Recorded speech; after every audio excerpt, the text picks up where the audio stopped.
Gracias.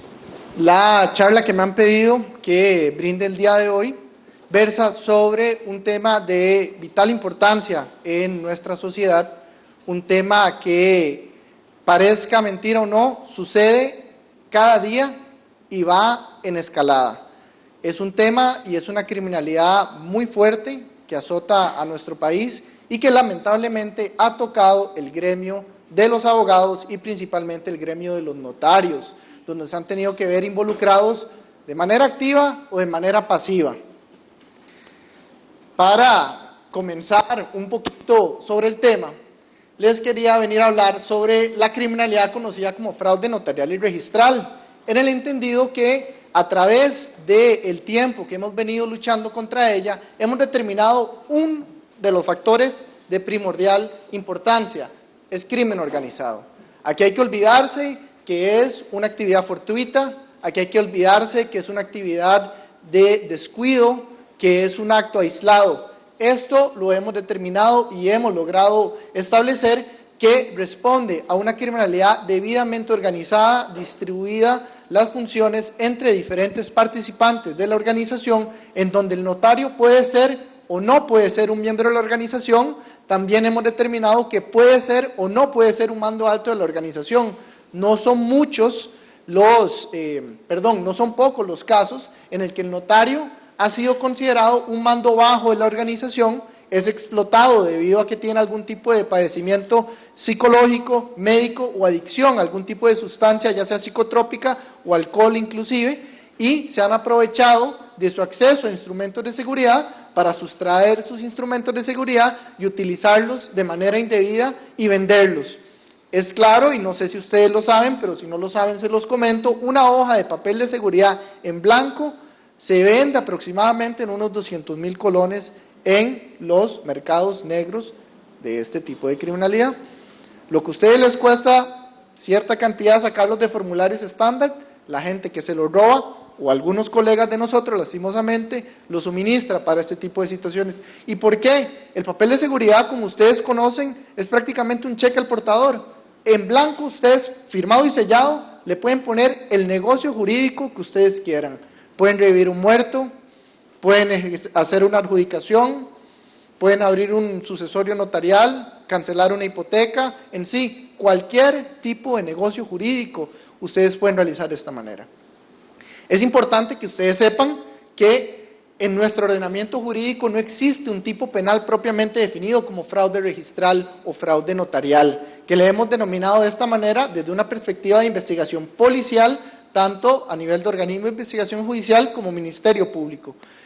Y esto se debe a que, pese a que han existido esfuerzos legislativos para regularlo como una actividad delictiva fuerte, con una sanción fuerte, y hemos luchado inclusive por un tipo culposo, no se ha logrado o no se ha tenido los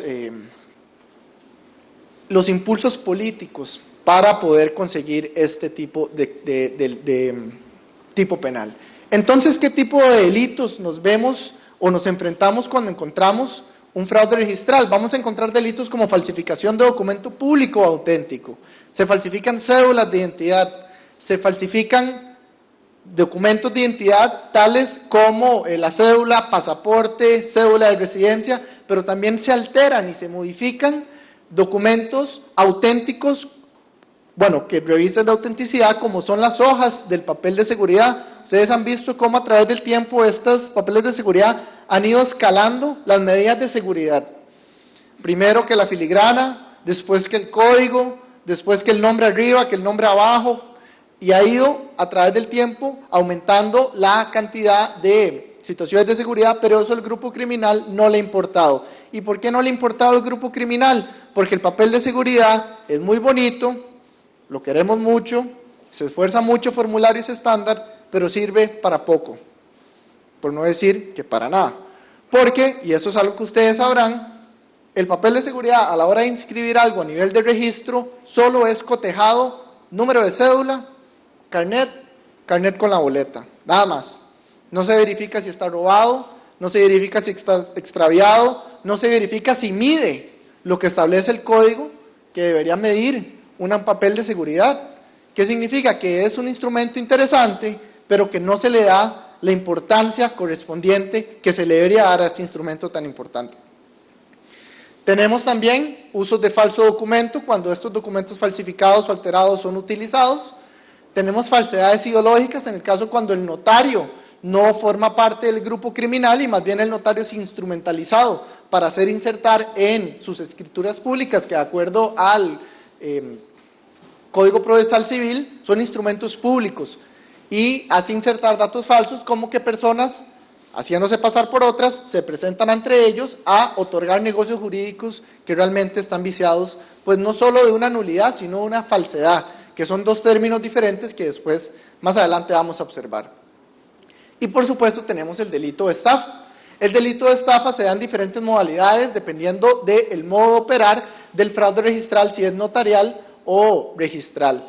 El delito de estafa lo podemos observar en, por ejemplo, a nivel triangular, cuando tenemos un testimonio que carece de matriz y el testimonio es presentado ante el registro. Al no existir una matriz, no podríamos hablar de una manera en un derecho costarricense o en un derecho propiamente hablando, que la mera inscripción en el registro le da efectos declarativos, porque el efecto constitutivo nunca existió, no hay matriz. Evidentemente, no podemos hablar de un efecto constitutivo con la redacción, por lo que hablamos que la constitución del delito se genera cuando ese documento que está revestido de falsedad, en los casos que no hay matriz del testimonio, es inscrito en el registro. El registrador es sumido en error, creando o creyendo que la fe pública notarial que tiene frente a él es verdadera. El registrador, como ustedes bien saben, no puede impugnar esa fe pública notarial, debe creerla, puede calificar el documento, pero no puede rechazar el acto jurídico, salvo algunas situaciones como fallecimiento del compareciente o que el notario se encuentra habilitado para el momento de la escritura, de haber firmado supuestamente la escritura. Y entonces ahí, cuando se hace el movimiento, hablamos de un detrimento patrimonial de la persona con un acrecentamiento, que se va incrementado, el patrimonio de otra de manera totalmente antijurídica. También hablamos de una estafa cuando las personas que adquieren esta propiedad buscan a terceros de buena fe, los engañan al hacerles creer que la propiedad es de ellos, que buscan una hipoteca, que buscan venderlo, y sumidos en ese error se desprenden de su patrimonio para comprar un bien que lastimosamente y de acuerdo a la jurisprudencia penal va a serles revocado y se le va a devolver al titular original. Aclarado esto, ¿cuáles son los dos modos de operar que nosotros hemos determinado existen en este fenómeno criminal? Por un lado tenemos el fraude registral y otro lado tenemos el fraude notarial. No lo utilizamos para herir susceptibilidades de nadie.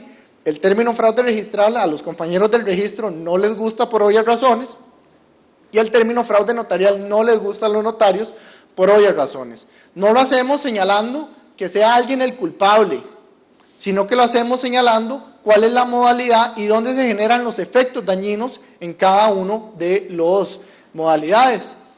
¿Qué tenemos como indicadores en el fraude registral? Tenemos que en principio el notario se encuentra instrumentalizado, es decir, el notario no tiene la menor idea que la persona que se presentó ante su notaría quiera hacer un acto ilegal, ilegítimo, y por ende, la manera más lógica que nosotros tenemos para poder definir cómo es que el notario no se va a dar cuenta, cómo le van a ver la cara de tonto al notario, pues en este tipo de modalidad existe un suplantador de identidad. Los documentos de identidad, llámese cédulas costarricenses, son muy buenas. Se los advierto, son documentos muy bien hechos, son documentos que engañan a cualquier persona. No así los pasaportes y las cédulas de residencia, ya la calidad va un poco en decadencia, pero tenemos de todo. Hay notarios que me han dicho, cuando han tenido que acudir a la fiscalía, yo nunca he visto un pasaporte estadounidense, yo creí en este pasaporte. Tal vez a las personas que lo hayan visto, o si no lo han visto, antes de aceptar un pasaporte, busquen cuáles son los instrumentos o las medidas de seguridad de un pasaporte. Se nota que era una impresión a color, le pegaron un papel adhesivo para disimular algún tipo de protección y le pegan unas grapas y los sellos también los falsifican.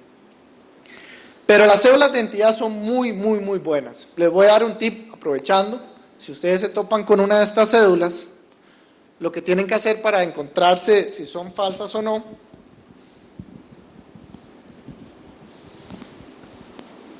la cédula de identidad, ellos lo que hacen es que el plástico es verdadero. Es decir, el plástico efectivamente existe, se emitió por el Tribunal Supremo de Elecciones, pero está lavado. Está lavado, está raspado con las diferentes técnicas de falsificación que hay, y lo que hacen es que reimprimen por encima.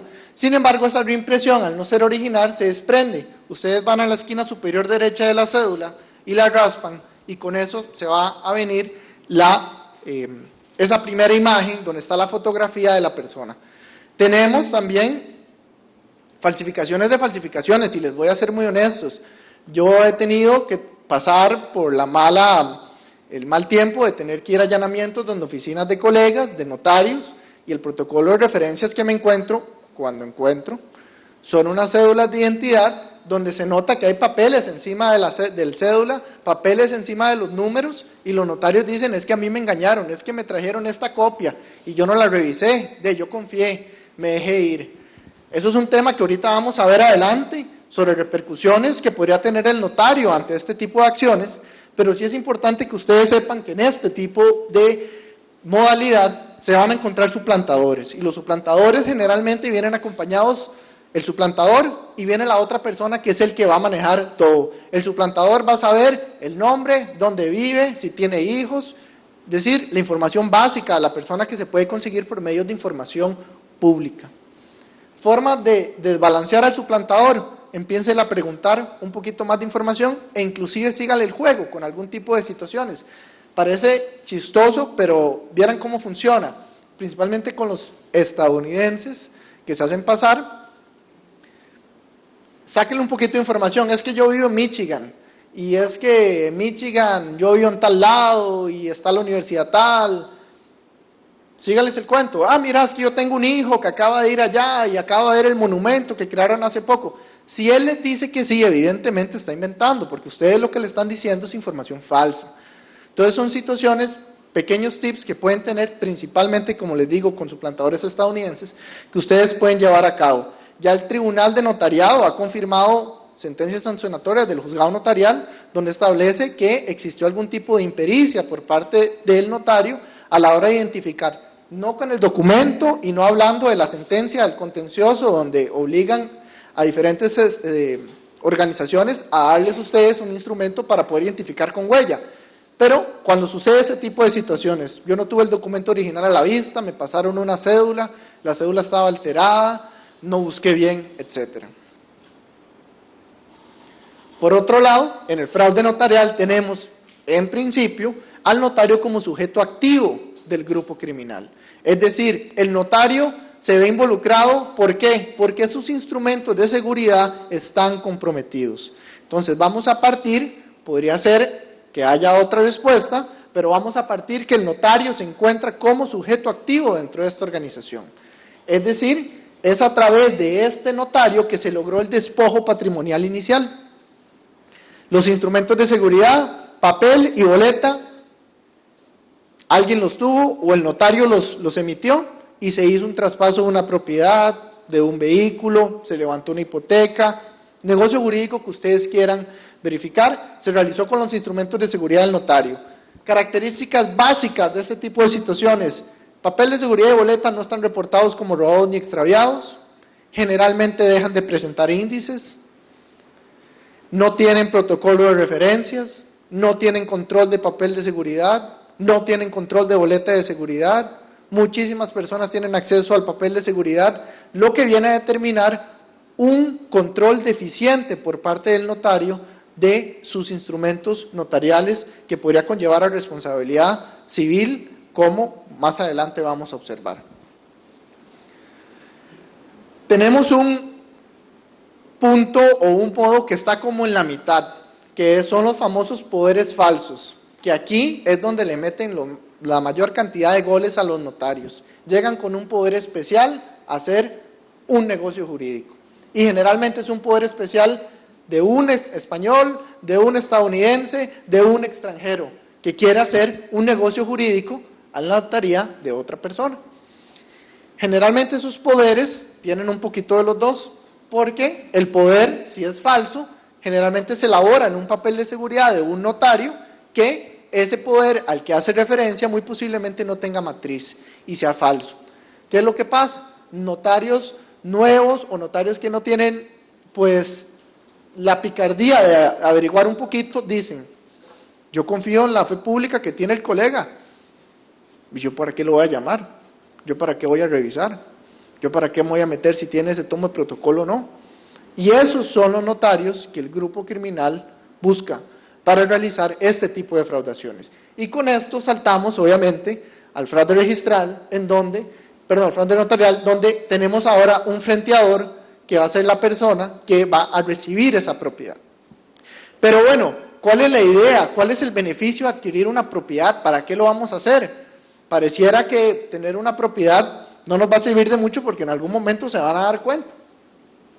La finalidad de todas estas modalidades es obtener un beneficio patrimonial antijurídico líquido por medio de un tercero de buena fe. Aquí es donde viene el segundo momento de la defraudación. Ya tenemos un incremento patrimonial de un activo, aunque sea solo a nivel registral, aprovechándose de la pésima cultura costarricense con respecto a que nosotros no estamos revisando nunca en el registro si nuestras propiedades o nuestros activos inscritos están a nombre de nosotros. Y tal vez hagan un examen de conciencia ustedes. ¿Cuándo fue la última vez que alguno revisó un activo inscribible si seguía a nombre de ustedes? No lo hacemos. Y esto es aprovechado por el grupo criminal, donde la persona habita, pasan 2 años y cuando se da cuenta le están ejecutando una hipoteca y dice, pero si yo he vivido aquí hace 2 años y el traspaso se hizo tal vez hace 3. Entonces, este tipo de situaciones se buscan. El tercero de buena fe requiere ciertos requisitos. No es cualquiera el que es el tercero de buena fe, porque hemos tenido otras modalidades donde hablamos ya de legitimación de capitales, donde buscan no un tercero de buena fe, sino otro frenteador para limpiar la propiedad. Porque tenemos notarios que son muy buenos y tenemos notarios que dicen, no me traiga la escritura anterior, tráigame el histórico de esa sociedad. Yo voy a revisar ese histórico, porque estas propiedades, si ustedes la ven, la adquieren, las de los chinos les encantan. Los chinos que vinieron en la época de los 70s para comprar propiedades para que les dieran visa a Estados Unidos, que nunca volvieron, les encantan. De extranjeros les encantan. Y esas propiedades entonces se adquirieron 10, 15 años, 20 años sin movimiento y de repente 7 movimientos seguidos. Compra, hipoteca, compra. Y ese es el tipo de documentación que ustedes necesitan ver el histórico de las propiedades, no irse únicamente con el anterior para poder verificar. Y con el poder falso, lo que sí les pido es, sean muy meticulosos, casi no por decir que no acepten ninguno, pero hay cuestiones que son muy fáciles de verificar. Con solo verificar, por ejemplo, tomo del notario, que dice que el notario José Pablo Miranda emitió este poder en la escritura 215 del tomo 8. Metámonos a Index, veamos a ver cuántos tomos tiene depositado. Si José Pablo tiene 2 tomos depositados, a lo sumo el tercero lo tiene autorizado. Es decir, el tomo 8 no existe. Por lo tanto, ese poder es falso, o por lo menos es cuestionable.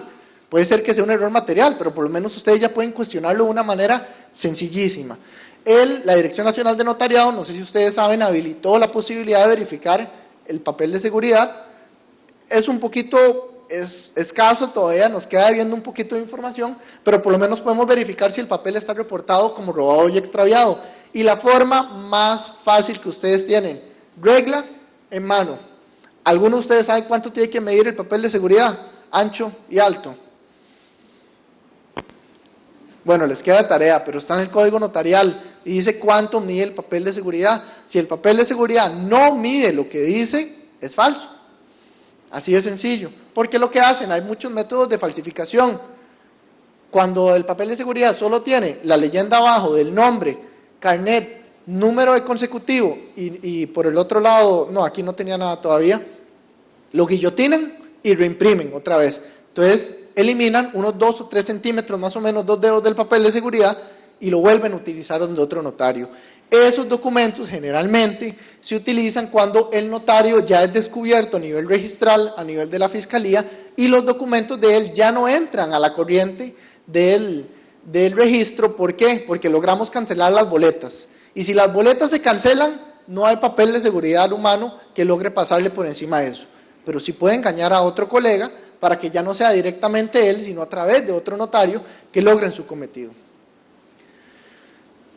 Y el tercero de buena fe, lastimosamente, si alguno de ustedes es el representante de clientes de tercero de buena fe, los que buscan colocar créditos, los que los buscan para poner dinero en la calle, estos son los más afectados por este delito. Porque estos no solo van a perder el dinero, sino que van a perder su garantía real. ¿Okay? Entonces, si ustedes están asesorando a un prestamista, asesórenlo lo mejor que puedan. Líneas de persecución penal que ha tenido la Fiscalía Adjunta de Fraudes contra este tipo de delincuencia, y es importante que ustedes sepan que la Fiscalía Adjunta de Fraudes a partir de agosto de este año se volvió Fiscalía Rectora, es decir, estos lineamientos se siguen de ahora en adelante en todo el país, evitando pues los presupuestos a veces un poco contradictorios entre fiscalías. Uno, de acuerdo a la jurisprudencia penal, el notario es considerado funcionario público para las situaciones jurídico-penales. Es decir, hay agravantes de pena, hay agravantes de pena. Hay situaciones con respecto a la prescripción, hay situaciones con respecto a la prescripción. Entonces, es un reproche todavía mayor, a la hora de una penalidad, es un reproche todavía mayor. Con respecto a esto, le puse un asterisco, porque no sé si ustedes saben, pero este criterio jurisprudencial, está mal escrito jurisprudencial, está impugnado vía acción de inconstitucionalidad bajo el expediente 1655830007CO, que actualmente está en estudio. Un colega que fue notario y tiene muchísimas causas, cientos de causas, es el que presenta la impugnación, y pues vamos a ver qué resuelve la sala. La sala tercera ya se apersonó, dio su criterio de que consideraba porque era funcionario público, y al día de hoy la jurisprudencia penal considera al notario para efectos jurídico-penales como funcionario público. Excepcionalidad de aceptar medidas alternas. El Ministerio Público tiene el monopolio de la acción penal y el monopolio de la tutela de los bienes jurídicos fe pública. Es decir, si se jalaron una torta, si lo hicieron dolosamente, vamos a asumir que lo hicieron dolosamente, y entran en calidad de notarios, el Ministerio Público se va a oponer a las medidas alternas. Ustedes van a poder conciliar por el delito patrimonial, la estafa, pero la medida alterna con respecto a la falsedad ideológica, uso de documento falso y demás, no va a ser aceptada. Si ustedes quieren, queman el cartucho de la conciliación, de la suspensión del proceso de prueba o la reparación integral del daño, pero van a tener que afrontar un juicio eventualmente también por este otro delito. Y no sé si ustedes manejan o no el tema penal, pero las medidas alternas las pueden utilizar cada 5 años únicamente. Configuración de los delitos falciarios, es confundido a veces por muchas personas. Yo como notario hago el documento falso, lo presento al registro y me lo vuelven defectuoso. Había fiscalías donde decían, no se configuró ningún delito porque ¿cuál es el perjuicio patrimonial? ¿A dónde está? ¿Quién sufrió un menoscabo? Nadie, eso no se pudo inscribir. Sin embargo, la fe pública se ve totalmente comprometida, máxime viniendo de la persona que ostenta y representa como máxima órgano la fe pública delegada por parte del Estado. Entonces, ese tipo de situaciones también van a ser perseguidas y no se van a aceptar medidas alternas. Audiencia a terceros de buena fe. Esto es muy importante. En este tipo de delitos hay que dar audiencias de buena fe en el proceso penal. Sin las audiencias de buena fe no podemos hacer la petitoria de falsedad instrumental, y el problema que comenzó en vía penal va a tener que terminar en sede civil de solucionarse. Y ya van a ver que existe una contradicción entre ambas salas que va a generar todavía un problema mayor. Y también nosotros tenemos el deber absoluto de solicitar medidas cautelares contra el notario imputado. Tenemos notarios de todo tipo. Tenemos notarios, y le digo, la cantidad de notarios que han entrado en prisión preventiva han aumentado. El año pasado y el antepasado estuvieron alrededor de 15 notarios en prisión preventiva, solo de las causas de San José, llevadas por nuestra Fiscalía. A nivel nacional son todavía más. Pero ¿esto qué significa? El cambio que hemos logrado hacer en los jueces de decir, no, es que el notario es un delito patrimonial, eso es plata, eso Eso no importa, eso no tiene afectación, eso, ¿cómo va a ir a prisión preventiva? Ha ido cambiando. Y eso es una situación real, es mucho más reprochable para el notario. Antes teníamos sentencias que eran bastante ridículas, donde decían como reproche que usted utilizó la fe pública de manera indebida y que generó un perjuicio, pero bueno, como elemento positivo para evaluar la pena es que usted es abogado. Entonces es como contradictorio, ¿verdad? Ese tipo de situaciones las hemos ido cambiando y ha sido bastante severa la situación. Si no vamos por la prisión preventiva, vamos a ir por la inhabilitación como notario. Y yo sé que el notariado muchísimas veces, para muchísimos de los profesionales que se dedican a eso, o es lo único que hacen o es lo que les genera mayor cantidad de ingresos. Esto no se hace en todos los casos, esto no se hace de manera arbitraria, evidentemente, pero si ya vemos que un notario es repetitivo, no le vamos a tocar la puerta, vamos a solicitar allanamiento y nos vamos a llevar todos los instrumentos notariales que haya de por medio, si no tienen control, si no hay protocolos de referencia y si notamos un desorden. Y vamos a trabajar de la mano con la DNN y el juzgado notarial. Responsabilidad notarial en el fenómeno del fraude registral o notarial. Como ustedes bien saben, y de acuerdo a lo que ha dicho la Sala Constitucional, un mismo acto puede tener diferentes tipos de responsabilidad. En este fenómeno criminal podemos observar responsabilidad penal, civil y administrativa, que se desglosa de la siguiente manera. Para la responsabilidad penal necesitamos una actuación dolosa. Todos los tipos penales que les cité son dolosos, no tienen una contraprestación culposa. Es decir, si efectivamente al notario fue descuidado con sus instrumentos de seguridad, se los robó a alguien, los confiaba y él no tenía el dolo de querer hacerlo, pues no cometería el ilícito penal. Responsabilidad civil, estamos hablando sin lugar a dudas de responsabilidad civil extracontractual. Y responsabilidad administrativa, es importante que ustedes sepan que para los delitos que les mencioné no existe inhabilitación por parte de sede penal. Es decir, si al notario lo sancionan por un delito de falsedad ideológica, lo sancionan por un delito de estafa, no puede haber una pena accesoria de inhabilitación.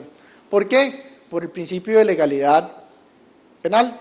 Y el principio de legalidad penal en este caso nos establece que si el tipo penal no establece como sanción accesoria la inhabilitación, no se puede establecer.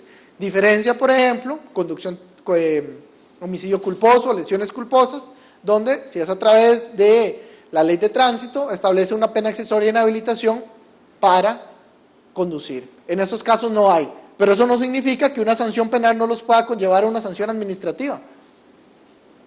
¿Por qué? Y vamos a ir atando un poquito los cabos y ir jugando un poquito con esto. Si hay una situación penal de por medio, existe una pena privativa de libertad. Si eso se comprueba, la responsabilidad civil extracontractual es por dolo, porque estamos comprobando el dolo de ejercer el ilícito y por ende hay un dolo de generar un daño de acuerdo al 1045 y la responsabilidad civil es más que clara. Pero ¿qué pasa si hay una pena privativa de libertad? Si la pena privativa de libertad queda en firme, significa una violación al Código de Ética del Colegio de Abogados. ¿Y esto qué significa? Que los van a inhabilitar como abogados por el tiempo que dure la sanción. ¿Y eso qué significa? De rebote, un incumplimiento para los requisitos del ejercicio del notariado, que es que estén habilitados como notario. Es decir, si los sancionan por una pena privativa de libertad y dejan de ser abogados activos, no pueden seguir ejerciendo como notarios. Esto evidentemente es una inhabilitación administrativa. Pero además, si la pena privativa de libertad se encuentra entre los delitos que establece el artículo 4, inciso C, del Código Notarial, de acuerdo al artículo 147 del Código Notarial, el notario es responsable de una sanción fija de 10 años de sanción. Y esto se hace vía testimonio de piezas al juzgado notarial. Es decir, si los condenan a una estafa, es un delito contra la propiedad en el ejercicio notarial, evidentemente, se testimonia a piezas al juzgado notarial vela por el debido proceso dándoles traslado, no hay mucho que hacer ante una sentencia firme y prácticamente que inmediatamente quedan inhabilitados 10 años para el ejercicio de la función notarial. La sanción penal puede ser de un mes, puede ser de 2 meses, puede ser de 1 año, que va a ser una sanción fija de 10 años. Esto ya ha sido impugnado vía Sala Constitucional, Sin embargo, ha sido rechazado y se ha establecido, como les mencioné al principio, que una misma acción puede generar diferentes tipos de responsabilidades a la persona que comete la acción. Entonces, como vemos, bueno, y me falta el más importante de todos, el que a veces pensamos que no nos va a pasar: la responsabilidad civil extracontractual por culpa o negligencia. Y aquí es donde tenemos que ponernos la mano en el corazón. Puede ser que no nos sancionen a nivel penal, pero nos van a golpear donde más duele, en el bolsillo. ¿Por qué? 1045. Hay un nexo de causalidad entre el daño y la acción. Si son mis instrumentos de seguridad notarial los que se ven involucrados y a mí se me fueron de control, yo no los reporté como robados y extraviados, hay negligencia notarial. Si mi protocolo de referencias no existe, hay negligencia notarial. Si yo no cumplo con el deber de identificación de manera correcta, hay negligencia. Si yo tengo un poder y no verifico la eficacia del mismo, hay violación. Recordemos que el Código Notarial, la jurisprudencia del Juzgado Notarial y Tribunal Notarial han establecido que el notario debe velar no solo por la validez, sino por la eficacia del acto. Es decir, tiene que ir un poquito más allá. No se trata de decir, yo tengo el poder, yo lo emito. Yo tengo que estar seguro que ese acto jurídico que yo estoy haciendo va a ser válido y va a ser eficaz también. Esos famosos leyendas de que sin que tome nota el registro y que el notario no va a inscribir eso porque no le pagaron los timbres y todo lo demás, no solo son resabios de la ley vieja, porque el Código Nuevo ya no lo permite. Hay muchos machotes que todavía lo tienen, pero no sé si ustedes han leído eso, ya no lo permite el Código Nuevo. Pero este es el más importante: negligencia. Y por eso es que hay que ser muy meticulosos con sus instrumentos de seguridad, hay que ser sumamente cuidadosos, y aunque los lineamientos de la Dirección Nacional de Notariado eliminó la obligación del control de los papeles de seguridad, les repito, es una situación pues ampliamente necesaria para evitar que se vean involucrados en este tipo de situaciones, porque al final aquí lo que tanto les ha costado a través del tiempo conseguir un carro, una casa, una cuenta bancaria, ahí es donde van a ir. Y ustedes saben, como buenos abogados, donde hay posibilidad de conseguir dinero, ahí es donde se van a atacar los bienes. Entonces a veces las personas no buscan que la persona vaya a la cárcel, sino lo que busca es ver cómo se retribuye su patrimonio. Y en este tipo de fenómenos estamos hablando de millones de colones. El último punto que quería mencionarles, antes de terminar, es el impacto y solución judicial ante el fenómeno de fraude registral y notarial, porque entonces llegamos a establecer, bueno, ¿y cómo lo solucionamos? ¿Cuántos no hemos tenido clientes que nos dicen, es que me robaron la propiedad? O otros que nos dicen, es que yo compré esta propiedad y hice una construcción y ahora este otro me dice que es de él, ¿y qué pasa? ¿Cómo se soluciona? ¿Cómo solucionamos el asunto? Al respecto, como les adelanté, existe una dicotomía entre la sala civil y la sala penal.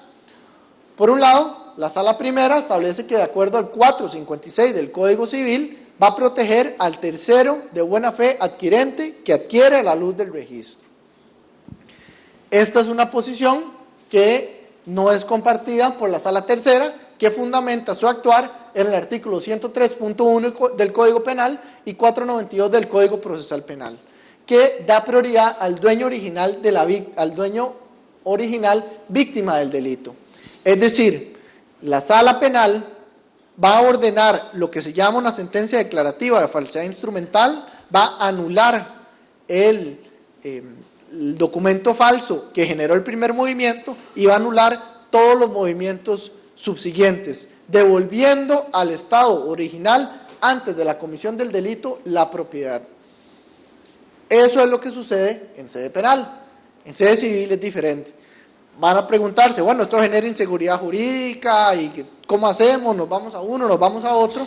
Lo cierto es que Sala Constitucional, principalmente en el voto 2004-9720, que fue refrendado, no refrendado, pero lo que dice la sala es que no cambió de criterio.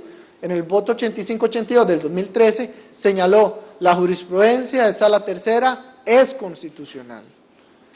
El actuar tutela efectivamente los derechos de todas las personas, haciendo pues ver de cierta manera, y yo sé que aquí hay, dependiendo de dónde queramos irnos en el derecho a interpretaciones, y yo sé que los que son más civilistas no están de acuerdo con esto, lo que establece la sala de cierta manera es que lo que dice el 456 se refiere a nulidades comunes, a nulidades simples y comunes del ordenamiento jurídico, mientras que lo que establece la sala tercera deviene de ilícitos, es decir, de falsedades que conllevan una nulidad, pero que son una falsedad y que por ende requieren una protección especial del Estado a través de la materia penal, por lo que considera que no se violenta, en este caso particular, la Constitución de ninguna manera con dicha jurisprudencia, acatando, esto sí, que el tercero de buena fe siempre debe estar apersonado en el proceso penal, o al menos se le debe dar la oportunidad real de apersonarse al proceso. Si esto no sucede, la sentencia declarativa de falsedad instrumental no puede ser dictada. Es lo que les mencionaba. Si no apersonamos al tercero de buena fe que compró, no puede ser que yo tenga una propiedad y me levante mañana y que ya la propiedad no está a mi nombre. ¿Cómo es eso? ¿A mí cuándo me dieron derecho a defenderme? Cuando eso sucede, no solo los tribunales superiores anulan la sentencia de falsedad instrumental, sino que remiten el asunto a la vía civil ordinaria, donde también van a tener que discutir, cuando son dos, tercero de buena fe contra ofendido, si hay mejoras o cualquier otro tipo de perjuicios. El tercero de buena fe puede accionar en el proceso penal inclusive mediante la acción civil resarcitoria, porque el tercero de buena fe, como les mencioné, sufre una segunda estafa y no solo es tercero de buena fe, sino que también es víctima de un delito nuevo al adquirir una propiedad que le estaban vendiendo de manera fraudulenta. Esas son las dicotomías más grandes que hay con respecto a este asunto. Esta es la solución que el ordenamiento jurídico da hoy en día para este tipo de situaciones. Si es sala penal, como les mencioné, vamos a anular todo, vamos a limpiar y vamos a devolver todo. Es decir, hipotecas, traspasos, ventas, todo se anula y se devuelve al estado original. Esto ha sido complicado a lo largo del tiempo, dimensionar esto a veces es difícil y tenemos ejemplos de todo tipo. ¿Qué pasa si yo tenía en el 90 un terreno, 4 hectáreas, me lo robaron, me doy cuenta en el 2010, 2008 fue que me lo robaron y entre el 2008 y el 2010 la vendieron a un desarrollador y ese desarrollador emitió o la transformó a propiedad horizontal y hizo 47 condominios ahí, todos vendidos. Es un problema real, es un problema muy grande que se da, que la solución a veces no es la más bonita y no es lo mejor. En resumen, eso es lo que me pidieron que les expusiera a ustedes el día de hoy. Tengo entendido que hay un periodo de preguntas, cualquier cosa, pues con muchísimo gusto. Y eso sería. Muchísimas gracias.